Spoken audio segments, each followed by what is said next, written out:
At an early stage of 2, Lahadi started losing her hair. It grew in patches and was not so abnormal for a child her age.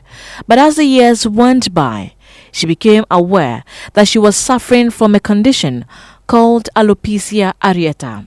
Your immune system actually fights your hair follicles. It sees them as a foreign material.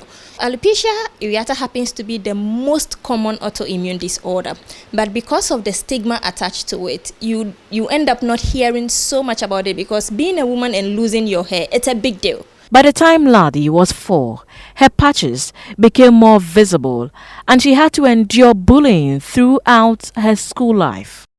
Initially, we thought it started from age 5, but from recent pictures my mom showed to me, it started way earlier, like 2, but it was on and off. So I lose the hair, it grows. I lose it, it grows.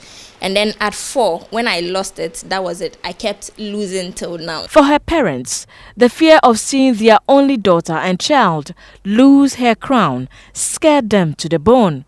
They tried everything medically possible to reverse the condition, but to no avail. Being a kid, I got sick frequently because, one, my immune system was tempered with just to grow hair. And I think somewhere around 7, I told my dad that I'm not doing it again. Alopecia is not a symptom of cancer or that someone is going through chemotherapy.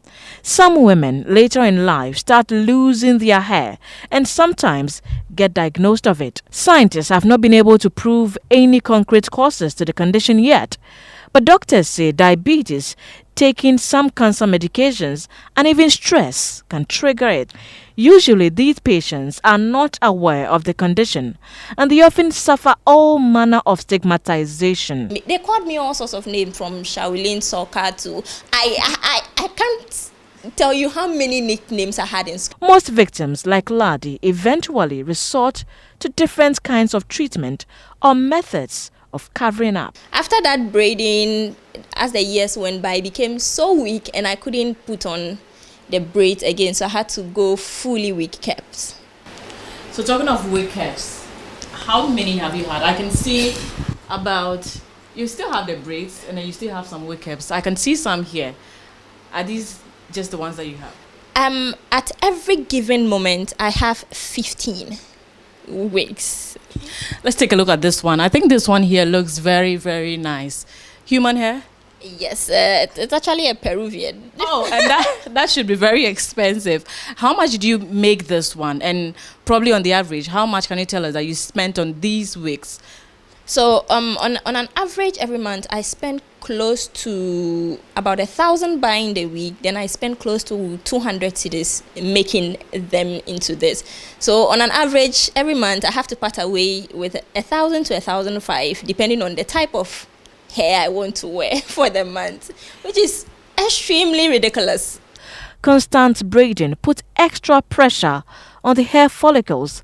Lahadi had to try different means of covering up, like using tattoos, until eventually she shaved it all off. The tattoos actually made it worse. Anybody that sees me on the street wants to find some sort of preaching to give to me because I am wearing a head tattoo. Nobody cared about why are you wearing the head tattoos. Doctors say there's currently no cure for this condition, but there can only be some form of treatment depending on what works for each patient. I've been mistaken to be a lesbian. I have been denied into a taxi because the driver thought I was a lesbian, so he chose not to pick me. It's like my daily life now. One other major treatment is also to help patients with a psychological effect. This is the progress she's made with just a session. And I believe it's a tremendous improvement. If she would go on with the second and the third session, I believe she'll be skyrocketing. Right now, I am having the best moment of my life. As a woman or a child growing up, everyone keeps telling you that your hair is your crown. But what if at some point in your life, you go from this to that? It doesn't have to feel weird, because people like Lahadi still have their crowns and they will tell you that you're still a queen. For Citi News, Farida Shaibu.